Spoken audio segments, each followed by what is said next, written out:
Sound test. Sound test.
Come, come, whoever you are welcome here.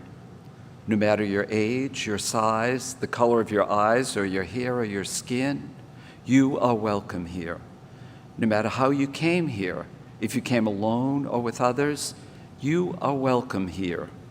No matter whom you love or how you speak or whatever your abilities, you are welcome here. Whether you come with laughter in your heart or tears in your eyes, you are welcome here.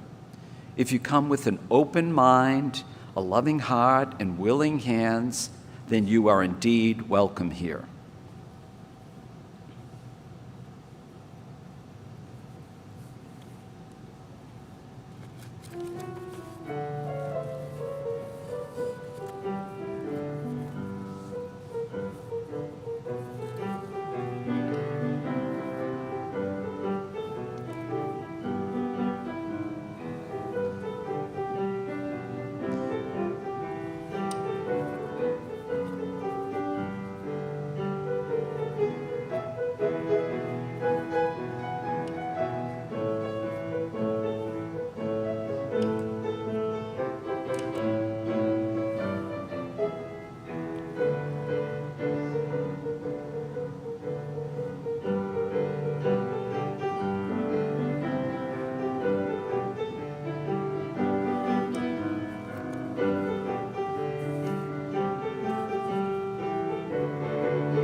Good morning, and thank you for joining us. I am Henry Germain McCarthy, and my pronouns are he, him. Welcome to the First Unitarian Universalist Church of New Orleans, a congregation that has gathered in love since 1833 to seek wholeness and work for justice in the world. We are one of 3 U congregations in this area. The other 2 are Community Church in the Lakeview neighborhood and North Shore UU Society in Lacombe. Together, our consortium is called the Greater New Orleans Unitarian Universalists, or GNU. If you are a visitor watching via live stream, please wave or say hello in the chat. If you're a visitor here in the sanctuary, we invite you to raise your hand so that we can greet you after the service.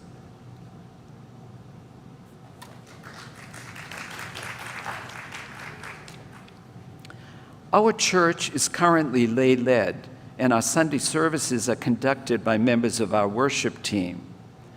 To provide the sermon and related words or music from the pulpit, we invite guest speakers. These include UU ministers, other religious professionals, and leaders from community organizations working for social justice, as well as our own members, to bring messages of hope, courage, and spiritual or intellectual growth. Providing that voice today is Laura Miller, who is a member of our congregation and also of Community Church. Welcome, Laura. For information about programming for children and families, the person to ask is Katie Gelfand, who is right up here in front, who is our Director of Religious Exploration. And now is the time for announcements. And the discussion group on the crisis in Gaza is not going to be meeting this morning, and the young adult group will be meeting after the service.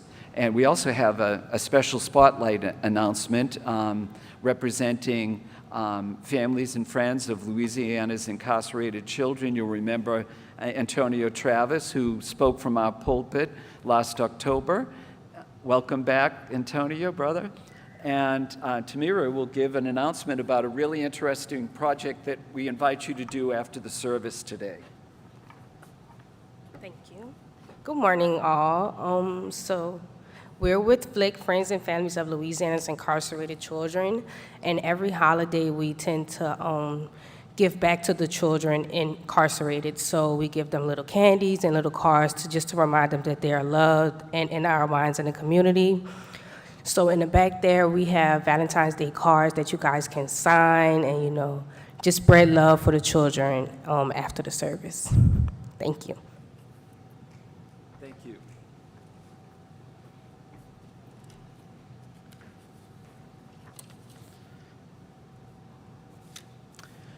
We will now say together our call to awareness and amends, which is in the inside back cover of the gray hymnal. And I will say the regular type, and if you would read the lines in italics. We gather today at a crossroads, on land the Choctaw called Bobancha, the place of many tongues. a place we call home, But we are newcomers to this land. while native peoples are of this land, the Caddo and the Nachi, the Choctaw, Chitimacha, and Homa, the Tunica, Biloxi, Atakapa, Ishak, and more. Know that we gather the spoils of colonialism and broken treaties. Of forced removal and genocide. Acknowledging this history is just the first step. We must set ourselves to the task of repair. Where we have harmed, We seek to heal. where we have taken, We seek to give. where we have disparaged, We seek to honor. just as the flame of our chalice lights our way to beloved community, we add life-giving water to earth. To recall the land's native roots and to nurture solidarity.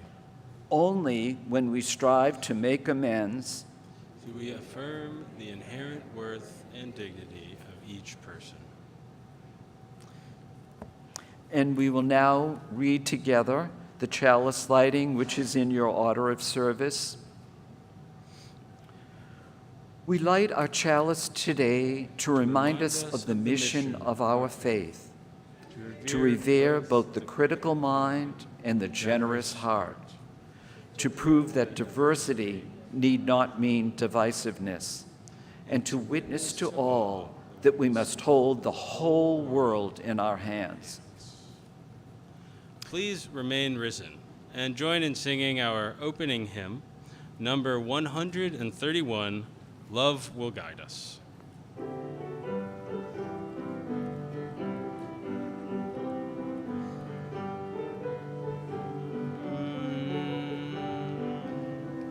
Love will guide us, peace has tried us, hope inside us will lead the way on the road from greed to giving. Love will guide us through the hard night. If you cannot sing like angels, if you cannot speak before thousands, you can give from deep within you. You can change the world with your love. Love will guide us, peace has tried us, hope inside us will lead the way on the road from greed to giving. Love will guide us through the hard night. Please be seated.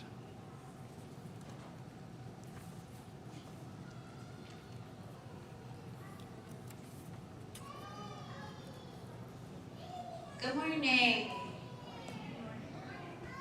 I hear some young at hearts, they're excited though.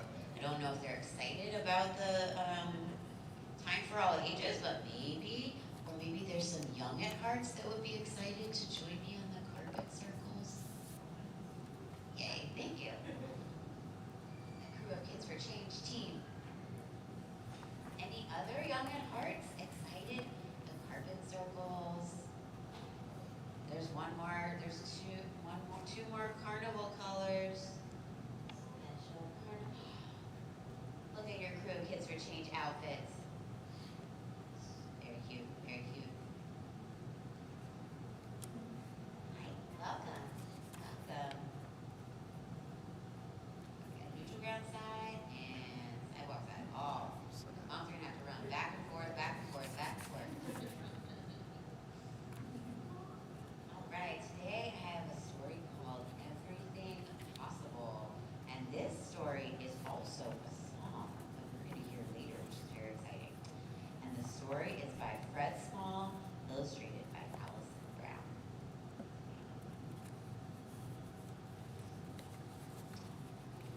We have cleared off the table, the leftovers saved, washed the dishes and put them away.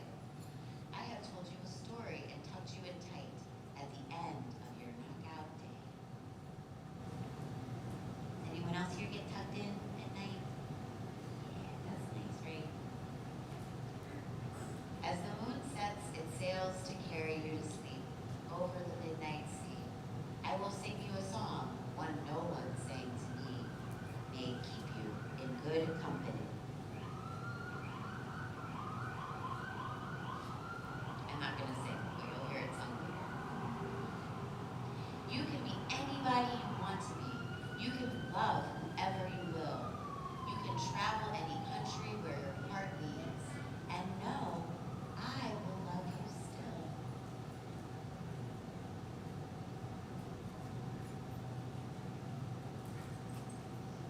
You can live by yourself. You can gather friends around. You can choose one special one. I think this person's special one is a kitty. Does anyone else have a special one that's a kitty? Just two? I know there's more cat lovers in this audience. And the only measure of your words and your deeds will be the love you leave behind when you're done.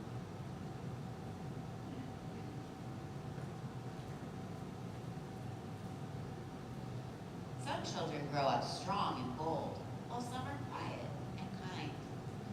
Some race on ahead, and some take it slow. Some go their own way in time. Some women love women, some men love men, and some leave every label behind.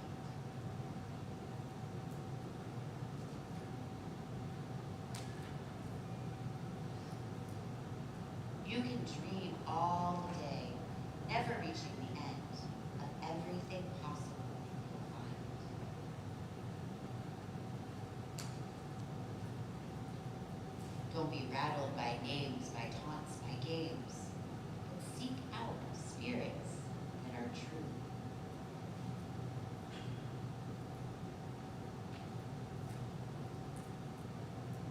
If you give your friends the best part of yourself, they will give you the same back.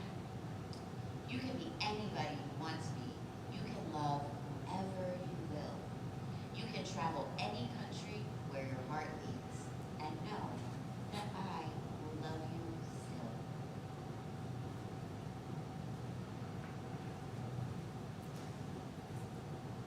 You can live by yourself. You can gather friends around. You can choose one special one. It's like in this picture, it's an owl. She chose an owl as her special one. That's pretty cool.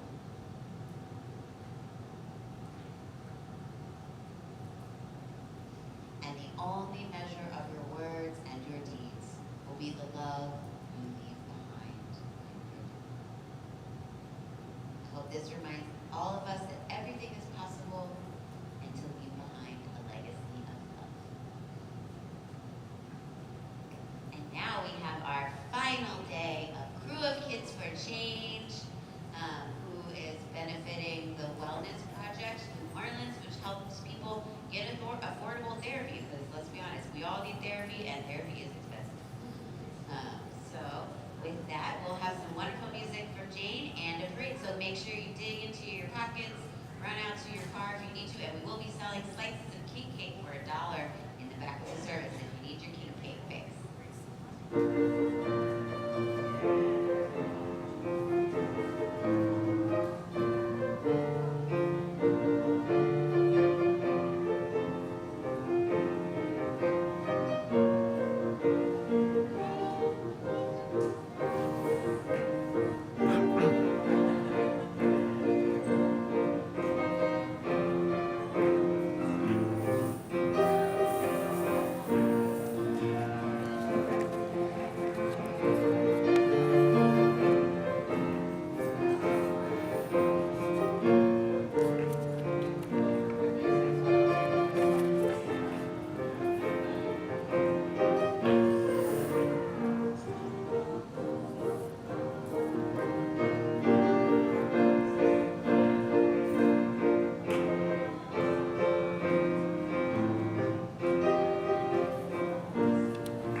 This being the first Sunday of the month, we will now engage in our ritual of sharing joys and concerns. Ours is a welcoming community where we find connection, a spiritual community where we find meaning. Ours is a sharing community where our joys are amplified, a caring community where our sorrows are lessened. We take this moment to reflect on our joys and sorrows and acknowledge the mutual support of our community. If you would like, you may come forward and release a stone in the water on the table here at the front, and in silence or with a brief verbal expression of a special joy or sorrow.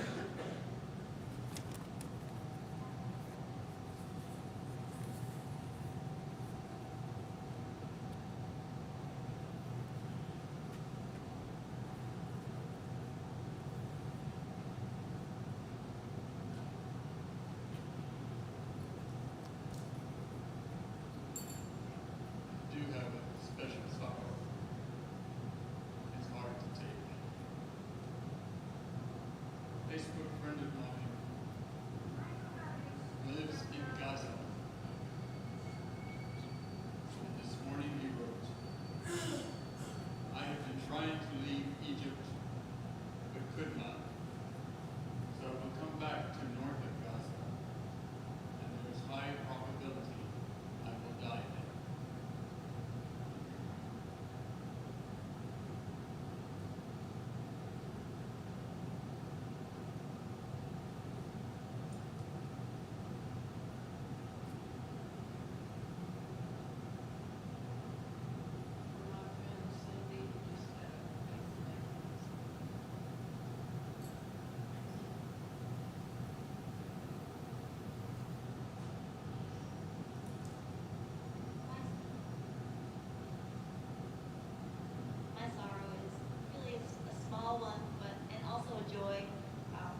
that's my joy.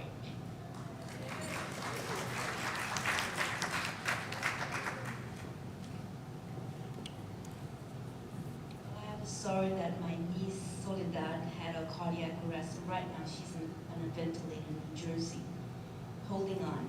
But the joy of that is her daughter Alexia believes that her mom is strong, and in spite of whatever the doctors say, that her mom is going to be good. So I ask you to keep them in your hearts today. Thank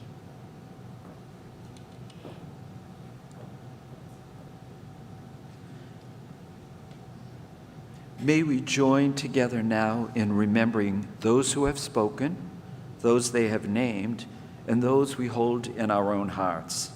After a few minutes of silence, we will end this ritual by singing Voice Still and Small, which is in the order of worship and also number 391 in the gray hymnal.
Voice still and small, deep inside all, I hear you call, singing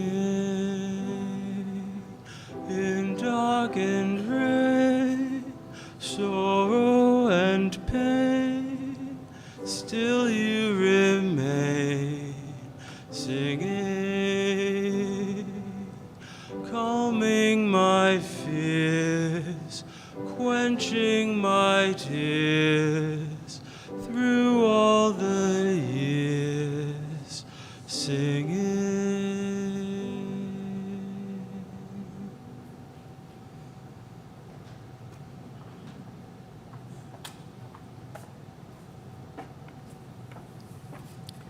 Good morning.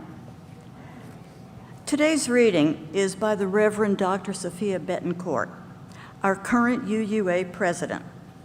She writes, "I truly believe that risking our stories teaches us something we could not have learned any other way. Yet taking such risks requires trust. It requires being in a place where we know we will be listened to and held in love. A place that allows us to finish telling stronger than we began it. Because our community will know us more fully and love us just as much. That give and take is one of the greatest gifts that we offer to each other, and it lives and breathes in this tradition. It is the heartbeat that grounds our values and guides us in our work for justice."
First, I want to thank the worship committee and Henry McCarthy in particular for inviting me back to this pulpit today.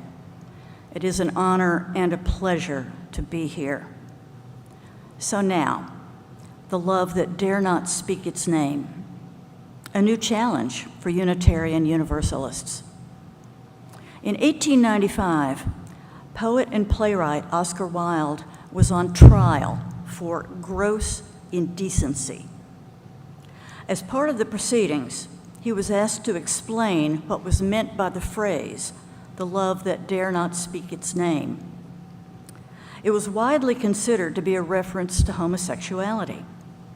Wilde said, "It is in this century misunderstood, so much misunderstood, and on account of it, I am placed where I am now. It is beautiful. It is fine. It is the noblest form of affection. There is nothing unnatural about it." We Unitarian Universalists would generally agree. There is nothing unnatural about something that is found in at least 10% of animals, including, of course, humans. We UUs proudly stand on the side of love. We are urged to wear T-shirts that say so. We fly the rainbow flag. We widely advertise our willingness, even eagerness, to perform same-sex marriages. We advocate for transgender rights and are proud and delighted to have trans people among our beloved members and friends. We defend the rights of youth who are transitioning, and we enthusiastically celebrate diversity. We are and have been pioneers in any number of social justice movements. We are proud of a lot of things, and rightly so. We stand on the side of love. And yet, in this 21st century, there is another love that dare not speak its name. It is misunderstood, maligned, and its people are marginalized, if they even dare to admit what they are. I'm confident that you are aware of the LGBTQ plus movement, but do you know what the plus stands for? It stands for any number of things. Essentially, it is there to make sure that all consensual departures from the so-called norm are included.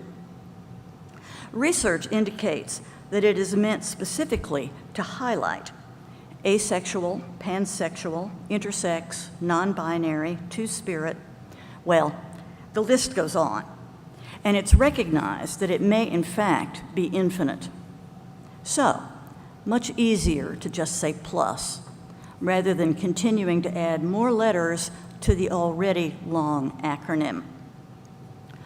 Ultimately, the plus is used to signify all the harmless but unconventional gender identities and sexual orientations that are not included in the other 5 initials.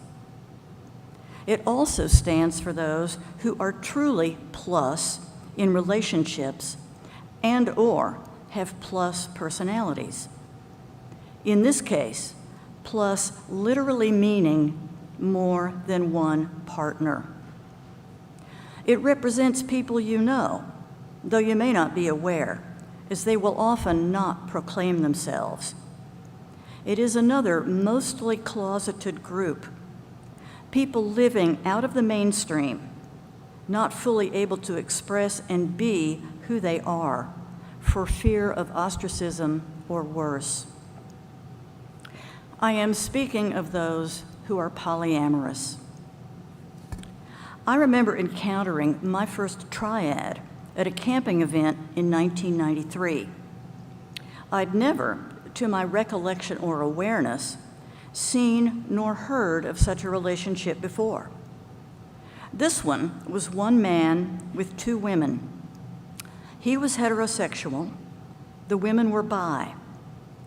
They mixed and matched various sexual encounters with each other, all within a mutually loving and affirming framework. They were almost always seen all together, arms around each other, exuding love and contentment. It was shocking and even rather off-putting. Yet, to be completely honest, it was also intriguing. How could such a thing possibly work? What about jealousy? What about feelings of ownership or belonging, of being a one and only love? Weren't love triangles inherently full of bad drama, potentially violent scenes, and feelings of betrayal? Wasn't someone left on the outside, moping alone while the other two were together? This first encounter with plus people, plus in this case because they are more than the socially approved two, was at a week-long event. Lots of time for me to learn a few things. The event was a combination of educational workshops, rituals, celebrations, feasting, drumming, dancing, and more. I attended numerous workshops, soaking up the proffered knowledge. One of these workshops was facilitated by the previously mentioned triad, and it was about their relationship. Being curious, I attended it. I learned that the key to their success was complete honesty. There was no sneaking around, no clandestine affair, no cover-up, no need for hiding. All three of them openly and frankly loved the other two. Yes, there were challenges and occasional difficulties, misunderstandings, and hurt feelings, as is the case in any relationship. But as is also true for any successful long-term grouping, they each made the effort and met regularly to discuss any issues or concerns. And they had been happily together for years. Interestingly enough, there are polyamorous people in literature. And while a lot of people might think of them as mostly being men who require harems, multiple wives, mistresses, and so forth, I will cite two women. The point is not that they are pulled from fiction. After all, fiction must be believable in order to be successful. The point is that the essence of their being is at least recognizable, even when not given the poly label. My first example is the legendary Queen Guinevere.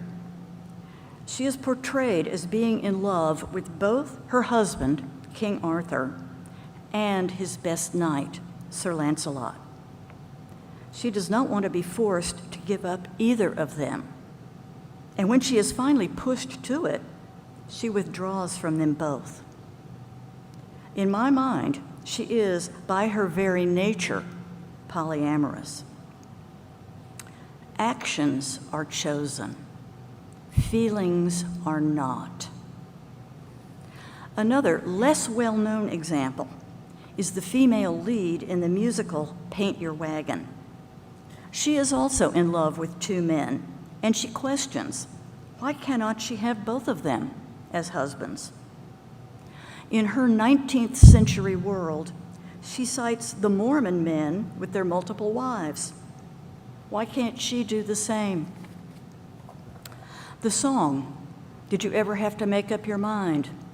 A very successful 60s creation by the Lovin' Spoonful, reeks of polyamorous sentiment and provides good illustrations of the dilemma. Some of its lyrics are, did you ever have to make up your mind? Sometimes there's one with deep blue eyes, cute as a bunny, with hair down to here, and plenty of money. And just when you think she's that one in the world, your heart gets stolen by some mousy little girl, and then you know you better make up your mind. Pick up on one and leave the other behind. It's not often easy and not often kind. There's so many changes and tears you must hide, etc. It's very clear what society is expecting.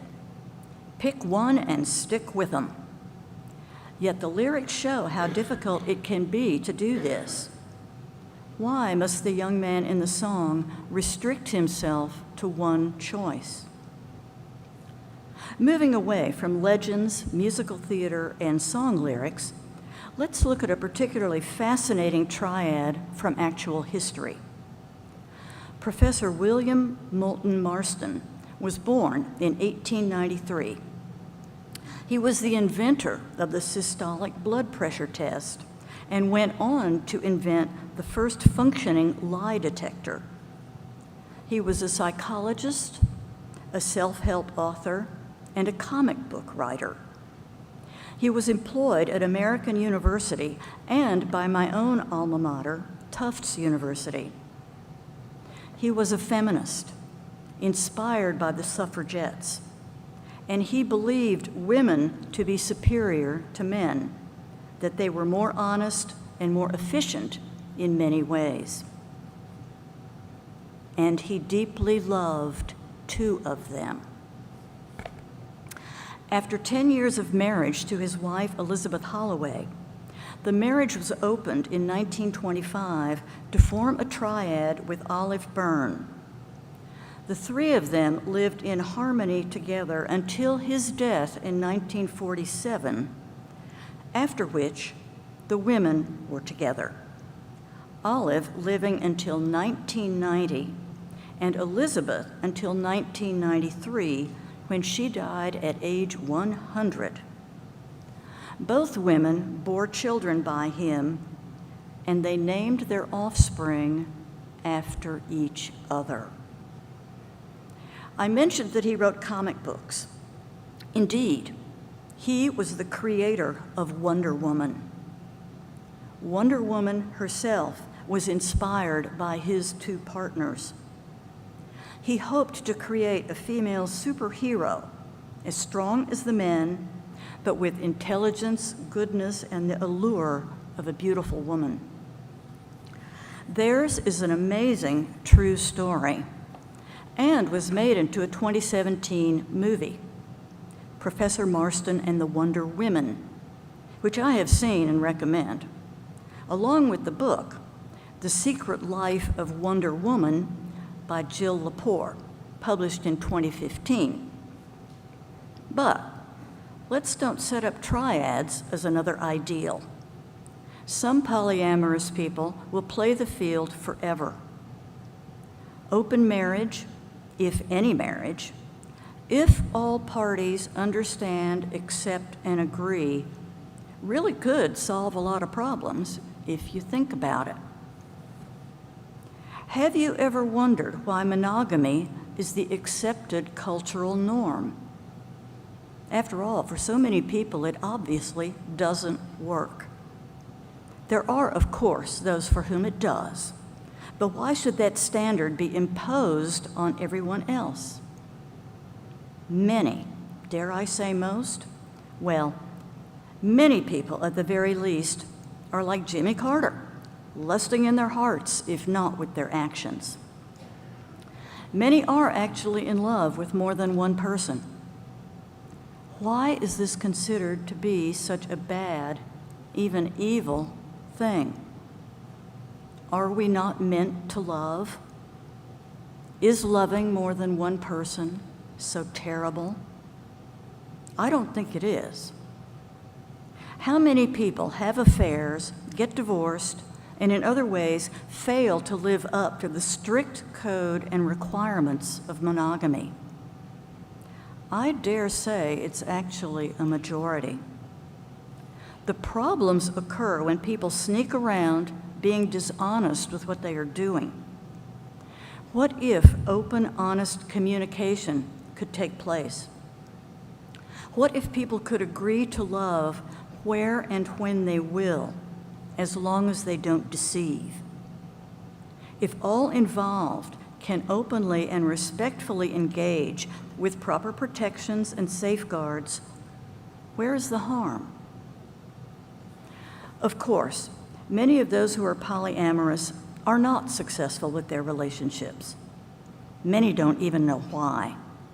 They are not fully aware of their essential nature. They are trying to be normal, failing, but not comprehending the underlying cause. The lack of visible, successful role models is a major part of the problem. If something can't be seen, how can people know that it even exists? If you don't see a model or know of a model, how can you be aware that you are part of a group? In an article by psychotherapist Wayne Scott, he tells of polyamorous clients who expressed this concern. They told him, "We had no maps, no friendly guide. Choosing this untrodden way, we made the path by walking it." They cited specifically the absence of visible, healthy role models.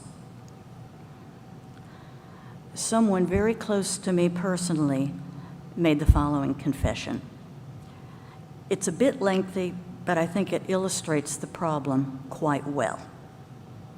She says, "When I was 4 years old, I fell in love for the first time. I had not yet been schooled in what that was supposed to look like. No preconceived notions, just pure feelings, naturally coming from my heart.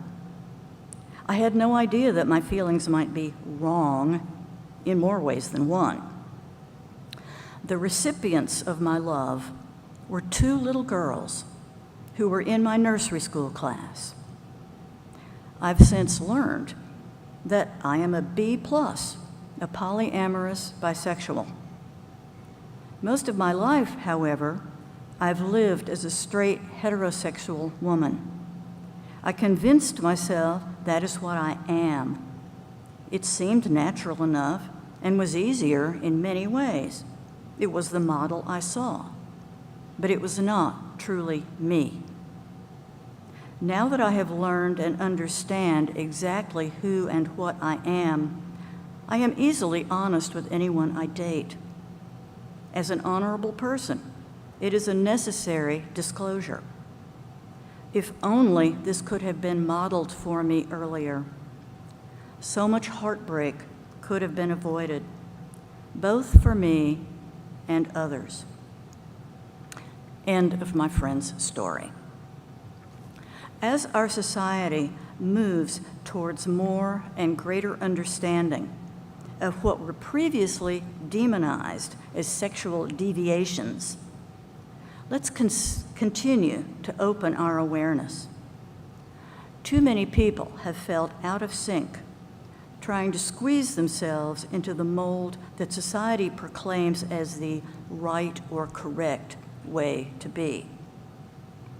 I have many friends who have dealt with these feelings of unworthiness, of being somehow less worthless, bad, wrong, and even evil. Gay friends have told of trying to marry heterosexually and live in what society has deemed the proper way. This only creates heartbreak on multiple levels. Transgender friends have told similar stories.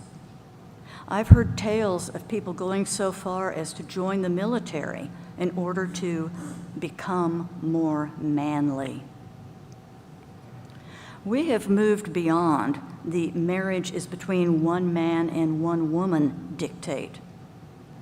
Don't you think it might be time to truly respect and honor the plus people? Polyamory is a deeply buried and secret way of being, a closeted way of being in our current society. How much better if it could be out in the open, accepted, and even honored. At its core, it is about sharing love, something that should really be held not as a bad example, but as a good one. I believe that it's time for us UUs to once again be pioneers in a matter of social justice. It is time to recognize, honor, and advocate for the plus people. Until we do, there is, although I hate to say it, a certain hypocrisy in proclaiming that we stand on the side of love. Thank you, and blessed be.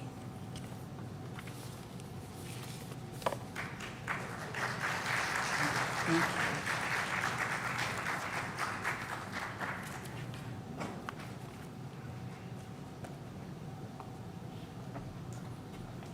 Thank you, Laura. Generosity is a spiritual discipline. We can now practice our act of giving either by placing your offering in the collection plate or by depositing it electronically by texting the word GIVE to 504-608-7030. That number is 504-608-7030.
Gifts to this community of faith are greatly appreciated and received. Let us acknowledge these gifts by reading together the words in your order of service. This gift from the abundance of my life blesses me, our ministries, and the world.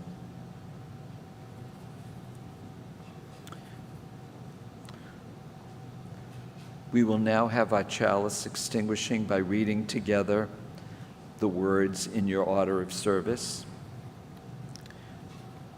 We extinguish this flame, but not the light of truth, the warmth of community, or the fire of commitment. These we carry in our hearts until we are together again. Please rise in body or in spirit and join in singing our closing hymn, number 170, We Are a Gentle, Angry People.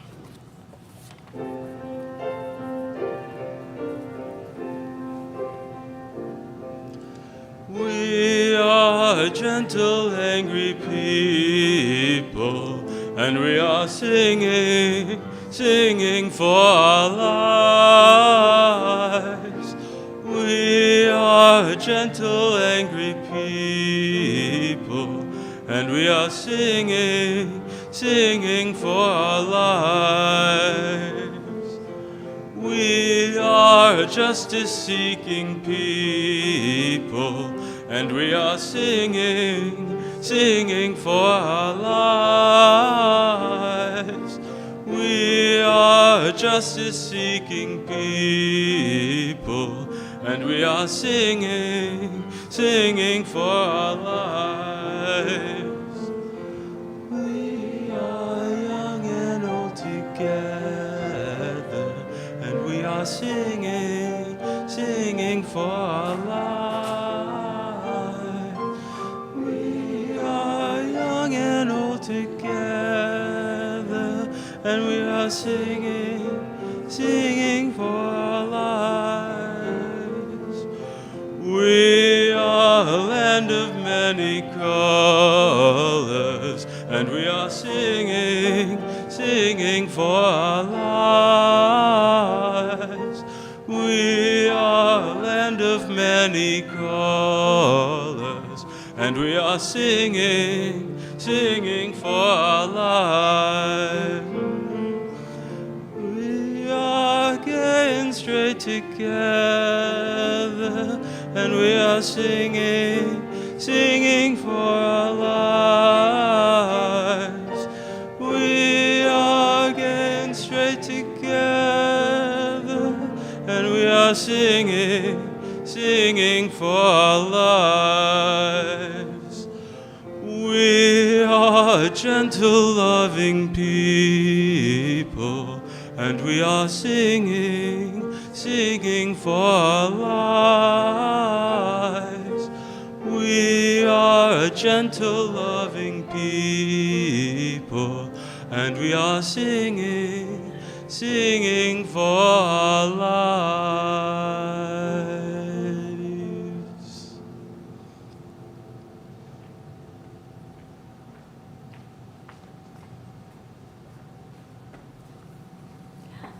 Today's benediction is a continuation of the previous reading by the Reverend Dr. Sarah Betancourt. Let us hold one another's faithful witness with compassion and respect so that our stories can guide us in the days to come. This church has been known as the Church of the Stranger for many, many years because strangers are welcomed and then become friends. In that spirit, I invite you to stay for coffee and conversations. And a happy Mardi Gras to everyone. Thank you.